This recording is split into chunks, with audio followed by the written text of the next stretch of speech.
Congratulation doctor. അപകടത്തിൽപ്പെട്ട് Miss മേനോനെ ഇവിടെ കൊണ്ടുവരുമ്പോൾ ആരും തന്നെ പ്രതീക്ഷിച്ചല്ല അദ്ദേഹം രക്ഷപ്പെടുമെന്ന്. ഇത് മിസ്സിസ് മേനോനാണ്. ഓ, വിഷമിക്കാതിരിക്കൂ. ഓപ്പറേഷൻ സക്സസ് ആയിരുന്നു. മിസ് മേനോൻ ഇപ്പൊ സുഖമില്ല. ഈശ്വര, ഞങ്ങളുടെ കുടുംബത്തെ രക്ഷപ്പെടുത്തിയ ഡോക്ടർക്ക് നിങ്ങളുടെയൊക്കെ സ്നേഹവും അനുഗ്രഹവും മാത്രം മതി. അവനൊരു ഡോക്ടറായിട്ട് എത്ര കാലമായി? ഇതിനോടകം ഞാൻ അവനോട് എത്രയോ തവണ പറഞ്ഞു കഴിഞ്ഞു. ഇനി അങ്ങനെ വെറുതെ പറഞ്ഞേച്ചു പോയി നോക്കുകയല്ല. ഈ കാര്യമെങ്കിലും ചേട്ടൻ അവനെ കൊണ്ട് സമ്മതിപ്പിച്ചിട്ട് ഇവിടുന്ന് പോകാം. അമ്മയും അമ്മാവനും എന്താ കാര്യമായ കൂടിയാലോചന? അപ്പൊ ഇതുവരെ കളിയാണെന്നാണോ എന്റെ വിചാരം? ഇനി ഈ കാര്യത്തിന് വേണ്ടിയിട്ട് എന്നെ എങ്ങനെ നടത്തി ബുദ്ധിമുട്ടിക്കരുത്. അമ്മാവൻ പറഞ്ഞു വരുന്നത്, മോനെ, അമ്മാവൻ നിനക്ക് വേണ്ടി നല്ലൊരു പെണ്ണിനെ കണ്ടിട്ടുണ്ട്.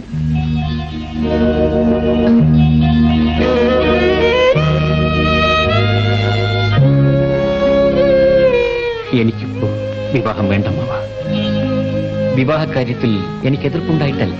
പിന്നെ വിവാഹപ്രായമെത്തിയ എന്റെ അനുജത്തി അവൾക്കൊരു ജീവിതം കൊടുക്കാൻ സാധിക്കാതെ കാര്യന് സ്വാധീനമില്ലാത്ത രാധയ്ക്ക് ഒരുപക്ഷെ അങ്ങനെ ഒരു വിധി ഉണ്ടായില്ലെങ്കിലും ആ വിധിയുടെ ശിക്ഷ കുറച്ചെങ്കിലും ഞാനും അനുഭവിക്കട്ടെ. അവളുടെ സുഖത്തിന് വേണ്ടിയാണ് അമ്മാവ ഞാൻ ജീവിക്കുന്നത്. എങ്കിൽ നീ അവൾക്ക് വേണ്ടി കുറെ സമ്പാദിക്കുകയെങ്കിലും ചെയ്യരുതോ? അമ്മാവ, എന്നെ ഒരു സർക്കാർ ആശുപത്രിയിലെ ഡോക്ടറായിട്ട് മാത്രമേ കാണാവൂ. പണത്തിന് വേണ്ടി ചികിത്സിക്കാൻ എനിക്ക് അറിഞ്ഞുകൂടാ. ചികിത്സയ്ക്ക് പണമില്ലാതിരുന്ന എന്റെ അച്ഛന്റെ അനുഭവം മറ്റാർക്കും ഉണ്ടാകരുത്. അന്ന് എനിക്ക് 10 വയസ്സ് കാണും.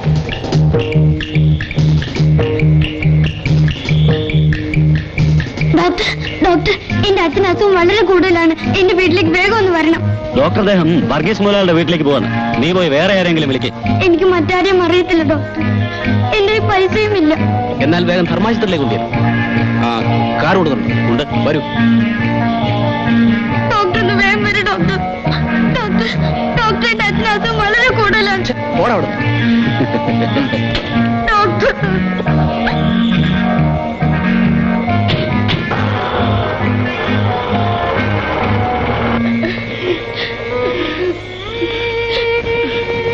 ഡോക്ടറെ കണ്ടില്ലേ മോനെ? കണ്ടു. ഡോക്ടർ വന്നില്ലമ്മേ. അച്ഛനെ ധർമാശുപത്രി കൊണ്ടുപോകാൻ പറഞ്ഞമ്മേ. മോനെ, സാരമില്ല മോനെ. അച്ഛനിപ്പോ കുറച്ച് ആശ്വാസമുണ്ട്. എന്റെ മോൻ കരയാതെ. മോളെ, അച്ഛന് നിന്റെ കാര്യം ഓർക്കുമ്പോ ഇങ്ങനെ ഓരോന്നോർത്ത് മനസ്സ് വിഷമിപ്പിക്കരുത്. എന്റെ മോൻ പഠിച്ച് ഒരു വലിയ ഡോക്ടറാകണം. എന്നിട്ട് എല്ലാവരെയും ചികിത്സിക്കണം. നിന്റെ അനിയത്തിയുടെ കാൽ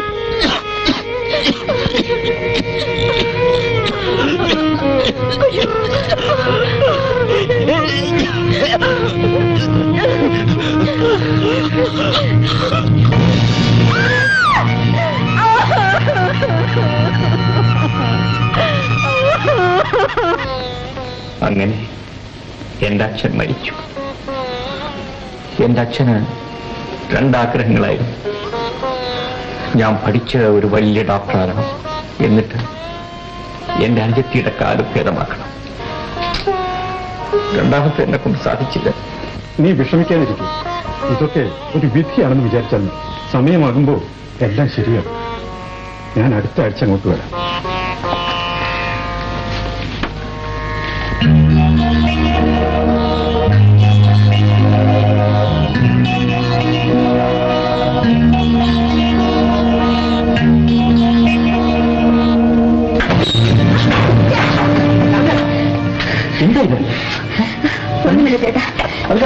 ഈ സാധനങ്ങൾ മോളെ കൊണ്ടുവെക്കാൻ കയറിയതാ. അമ്മേ, എന്താ മോനെ? ഇവിടെ കൊണ്ട് ജോലിയൊന്നും ചെയ്യിക്കരുതെന്ന് അമ്മയോട് ഞാൻ എത്ര പ്രാവശ്യം പറഞ്ഞതാണ്. ഇവളാണെങ്കിൽ പറഞ്ഞാലോട്ട് കേൾക്കത്തുമില്ല. താഴെ വീണെന്തെങ്കിലും എന്താകുമായിരുന്നു? എന്താകാനാ? അമ്മയ്ക്കൊരു ശല്യം ഒഴിയും, ചേട്ടനൊരു ഭാരവും കുറയും. ഞാൻ വേദനിക്കുന്നത് നിനക്കിഷ്ടമാണെങ്കിൽ നീ എന്ത് വേണമെങ്കിലും പറഞ്ഞോളൂ. ചേട്ടൻ ഞാൻ വെറുതെ പറഞ്ഞതാ. ചേട്ടനെ വേദനിപ്പിക്കാൻ വേണ്ടിയല്ലായിരുന്നു. ഞാനൊരു പാവം ഞൊണ്ടിപ്പെണ്ണല്ലേ. ഞാനൊരു കാര്യം മറന്നുപോയി. ചേട്ടന് ഒരു കല്യാണക്കുറിയുണ്ട്, ഞാൻ എടുത്തോണ്ട് വരാം.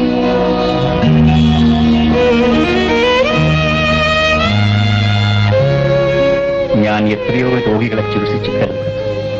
പക്ഷേ എന്റെ അനുജത്തിന്റെ കാല് മാത്രം. നീ എന്താ മോനെ കൊച്ചു കുട്ടികളെ പോലെ എങ്ങനെ? നിന്റെ ഈ അതിരുകടന്ന വാത്സല്യം കൊണ്ടാ നിനക്ക് ഇങ്ങനെയൊക്കെ തോന്നുന്നത്. അമ്മേ, അവളുടെ കാലിന്റെ സ്വാധീനക്കുറവ് മനസ്സിനെ വല്ലാതെ ബാധിച്ചിട്ടുണ്ട്. അതാണ് എല്ലാറ്റിനോടും അവൾക്ക് വെറുപ്പും വിദ്വേഷവും. നമ്മൾ അവളോട് വളരെ സ്നേഹമായിട്ട് പെരുമാറണം അമ്മേ. ചേട്ടാ, ദേ കല്യാണക്കുറി. ആരുടെ കല്യാണം ഏട്ടാ? ഇത് എന്റെ ഒരു സ്നേഹിതൻ ഡോക്ടർ സുകുമാരന്റെ കല്യാണമാണ്. എല്ലാരും കല്യാണം കഴിക്കുന്നു, ഞാൻ ഒരു കല്യാണം കഴിക്കാനങ്ങ് തീരുമാനിച്ചിരിക്കുക. ചേട്ടൻ ഇപ്പൊ പറഞ്ഞ സത്യമാണോ? ചേട്ടൻ കല്യാണം കഴിക്കാൻ തീരുമാനിച്ചു അല്ലേ? എന്റെ തീരുമാനത്തിന് മാറ്റം വരുത്താൻ ആർക്കും സാധ്യമല്ല.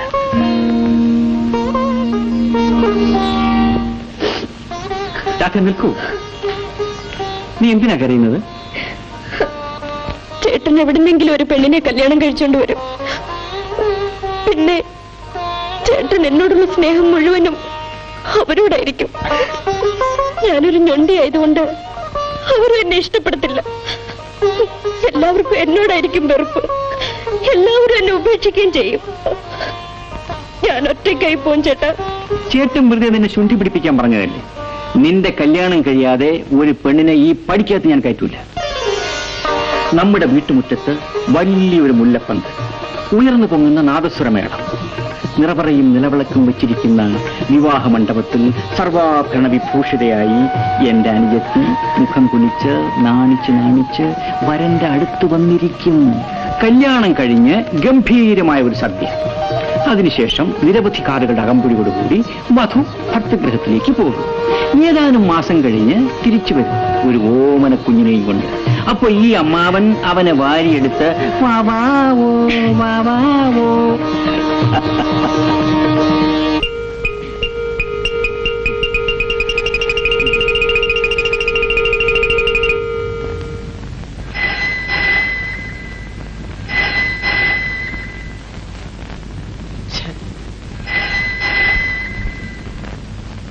ഹലോ, ഇതൊരു ആശുപത്രിയാണെന്ന് അറിയാൻ പാടില്ലേ?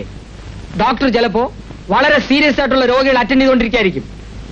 നിങ്ങൾ എത്ര വലിയ ആളായിരുന്നാലും കുറച്ച് വിവരം വേണ്ടേ മിസ്റ്റർ? ഒന്നടിച്ചു, രണ്ടടിച്ചു, മൂന്നടിച്ചു, ഫോൺ എടുത്തില്ലേ കുറച്ച് കഴിഞ്ഞ് വിളിക്കണം. മനസ്സിലായോ? മേലാൽ ഇത് ആവർത്തിക്കരുത്. അണ്ടർസ്റ്റാൻഡ്?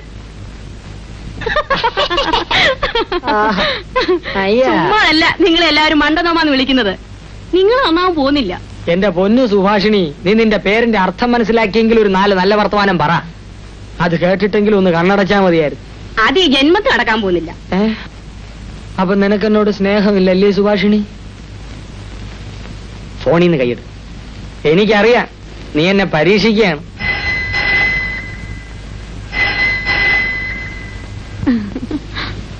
ഹലോ, ഡോക്ടർ ആണോന്ന് ചോദിച്ചാ അല്ല, എന്നാ അല്ലേ ആണും താനും. സുരേഷ് ഡോക്ടർ വീട്ടിലുണ്ട്. ആരാ? വിശ്വാ? വിശ്വാ മുതലാളിയോ? പറയാം. അയ്യോ, ആരാ വിളിച്ചെന്നറിയോ? നിശാസുന്ദരി അല്ലെ, വിശ്വനാഥ മുതലാളി.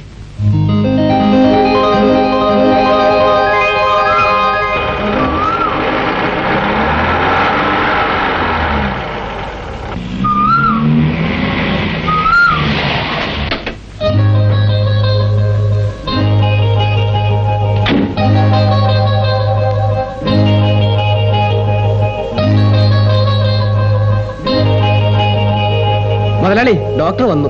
Good morning. Good morning. Doctor Suresh, നമ്മൾ തമ്മിൽ പരിചയമില്ല അല്ലേ? നിങ്ങൾ ഡോക്ടർ ആർ കെ ഷേണായി അറിയുമോ? അദ്ദേഹം ഒരു വലിയ ഡോക്ടറാണ്. Doctor K C Thomas, senior surgeon. ഇവരെല്ലാം എന്റെ ഫാമിലി ഡോക്ടേഴ്സാണ്. ഇന്ന് യാദൃശ്യമായിട്ട് രണ്ടുപേരും സ്ഥലത്തില്ല. അങ്ങനെ ഞാൻ ആകപ്പാടെ വിഷമിച്ചിരിക്കുമ്പോഴാണ് എന്റെ ഡ്രൈവർ നിങ്ങളെ കുറിച്ച് പറഞ്ഞത്. എക്സ്ക്യൂസ് മീ, എങ്കിൽ ഞാനൊരു കാര്യം ചെയ്യാം. എന്താണ്? എന്റെ പരിചയത്തുള്ള ഏതെങ്കിലും ഒരു വലിയ ഡോക്ടറെ ഞാൻ ഏർപ്പാട് ചെയ്തു തരാം. ഡോക്ടർ എന്നെ തെറ്റിദ്ധരിച്ചു. ഞാൻ ഒരു തുറന്ന പ്രകൃതക്കാരനാണ്. ഒന്നും മറച്ചു വെച്ച് സംസാരിക്കുന്നത് എനിക്കിഷ്ടമല്ല. ഡോക്ടറെ എനിക്ക് പരിചയമില്ലാത്തതുകൊണ്ടാണ് ഞാൻ അങ്ങനെ സംസാരിച്ചത്. എങ്കിലും എന്തോ ഡോക്ടറോട് എനിക്കൊരു പ്രത്യേകത തോന്നുന്നു. എനിക്ക് 2 പെൺമക്കളാണ്. മൂത്തവൾ ശ്രീദേവി, ഇളയവൾ ഗീത. ചേച്ചി രാവിലെ ബാഡ്മിന്റൺ കളിച്ചോണ്ടിരുന്നപ്പോ തലയിറങ്ങി വീണു. കേട്ടോ, രാവിലെ നടന്ന സംഭവമാണ്. മണിക്കൂറുകൾ കഴിഞ്ഞാണ് എന്നെ അറിയുന്നത്. വരും നമുക്ക് മുകളിലേക്ക് പോകാം.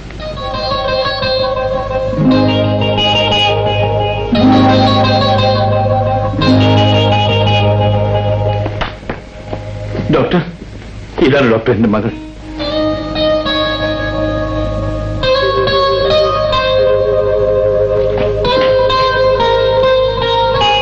ജീവിതത്തിൽ ഞാൻ എന്തും സഹിക്കും ഡോക്ടർ. പക്ഷേ എന്റെ കുഞ്ഞുങ്ങൾക്കൊരു ജലദോഷമാണെന്ന് കേട്ടാൽ ഞാൻ ആകെ തളർന്നു പോകും.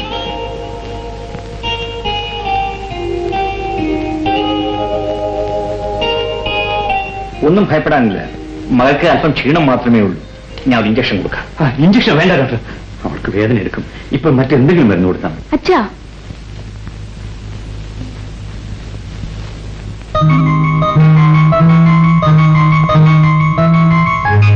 അയ്യോ ഡോക്ടർ, പതുക്കെ വേദന എടുക്കരുത്.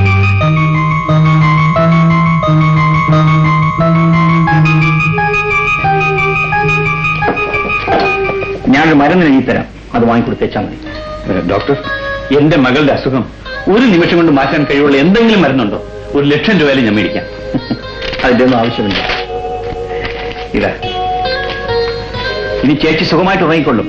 പക്ഷെ ആരും ശല്യപ്പെടുത്തരുത്.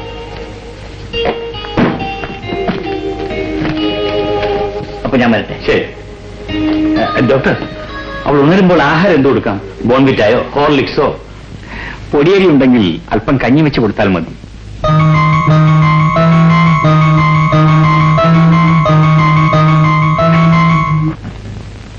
നമസ്കാരം. നമസ്കാരം. കഴിഞ്ഞ 10 വർഷക്കാലമായി ഈ നിയോജക മണ്ഡലത്തിലെ മനസ്സിലായി എപ്പോഴാ വരുന്നതെന്നും എപ്പോഴാ പോകുന്നതെന്നും. തെരഞ്ഞെടുപ്പിന്റെ കാര്യമല്ലയോ, അതതിന്റെ ഒരു പൊതു സ്വഭാവമാണ്. അല്ല, വന്നു കഴിഞ്ഞാൽ ഒരു പിടിയാ. രാഷ്ട്രീയം വന്നു കഴിഞ്ഞാൽ പിന്നെ ഒരൊറ്റ പിടിയാ. സാർ പറഞ്ഞ വളരെ ശരിയാ. മിസ്റ്റർ, ഇത് വയറിന്റെ പ്രശ്നമാണ്. അയ്യോ, വയറിന്റെ പ്രശ്നത്തിലേക്ക് വേണ്ടി രാഷ്ട്രീയത്തിലേക്ക് ഇറങ്ങി തിരിച്ച കാര്യമാറ്റക്കാരനെ അവർ MLA ആണ് അങ്ങനെ എനിക്ക് അഭിപ്രായമില്ല. സത്യമായിട്ട് അഭിപ്രായം. കാലുമാറ്റക്കാരനോ? MLA? ഞാനോ? നിങ്ങൾ എന്തോന്നാണ് ഈ പറയുന്നത്? കഴിഞ്ഞ 10 വർഷക്കാലമായി ഈ നിയോജക മണ്ഡലത്തിലെ ഏക വൈദ്യുതകാരനാണ് ഞാൻ. ആണ്ട കിടക്കുന്ന അത് പറ. അപ്പൊ രോഗിയാണല്ലേ? തനിക്ക് പ്രാന്തം ഉണ്ടല്ലേ? ഇത് ആശുപത്രിയാണ്. ശബ്ദം ഉണ്ടാക്കരുത്, ഉറക്കെ സംസാരിക്കരുത്. അപ്പുറത്ത് രോഗികളെ ഇറക്കുക. മനസ്സിലായി? എന്റെ പൊന്നറ്റന്റെ അദ്ദേഹം ഈ വൈദ്യുതി വേറെ വരുമ്പം ഞാൻ ഉറക്ക വർത്താനം പറയും, ഉറക്കം നടക്കുകയും ചെയ്യും. അദ്ദേഹം ഇങ്ങോട്ട് നോക്കിക്കേ. ഈ വേദന കൂടി ഞാൻ നടക്കാൻ തുടങ്ങിയിട്ട് വർഷം എത്രയാണെന്നറിയാവോ? കഴിക്കാത്ത മരുന്നില്ല, ചെയ്യാത്ത മാന്ത്രികയില്ല, കേറാത്ത ആശുപത്രിയില്ല. ഇത് ചെയ്യാനൊന്നുമില്ല. ഓപ്പറേഷൻ ഒരിയ സുരേന്ദ്രനാഥ് അദ്ദേഹം എന്നെ ഇവിടുന്ന് പറഞ്ഞു വിട്ടാലും എന്റെ ദൈവത്തിനാണ് എന്റെ നോക്കേട് മാറാതെ ഞാൻ ഈ ആശുപത്രിയിൽ നിന്ന് പോകത്തില്ല. എങ്ങനെയാ?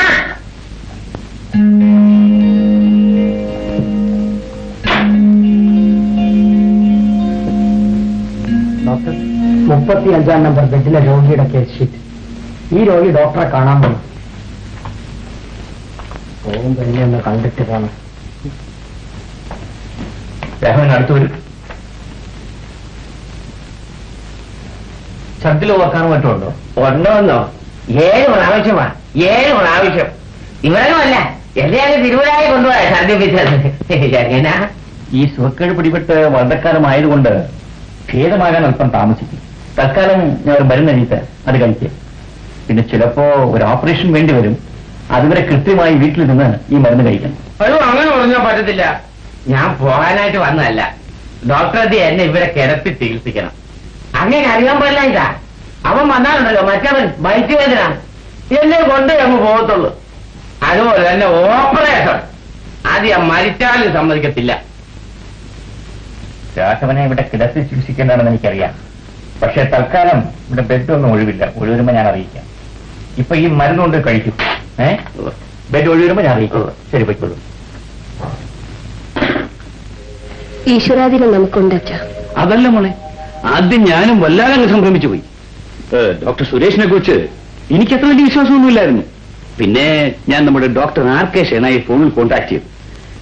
ലേറ്റസ്റ്റ് മരുന്നുകളൊക്കെയാണ് എഴുതി തന്നിരിക്കുന്നത് എന്ന് പറഞ്ഞതിന് ശേഷമായി എനിക്കൊരു മനസ്സമാധാനമായത്. പിന്നെ സുരേഷിനെ കുറിച്ച് ഡോക്ടർ ഷേണായി നല്ല അഭിപ്രായം പറഞ്ഞു.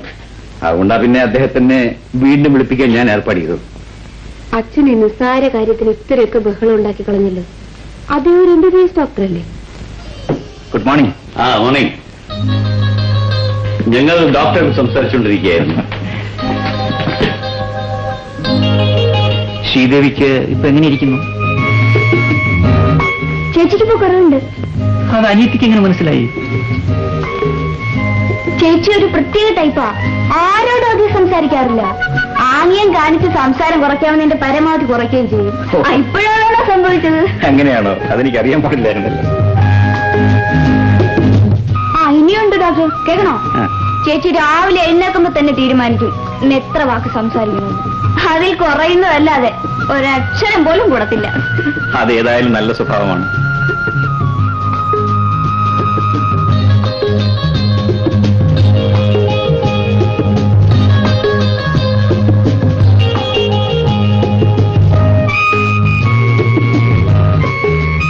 ഇനി ഇഞ്ചക്ഷൻ വേണ്ട, മരുന്ന് കൊടുത്താൽ മതി. അപ്പൊ ഞാൻ വരട്ടെ.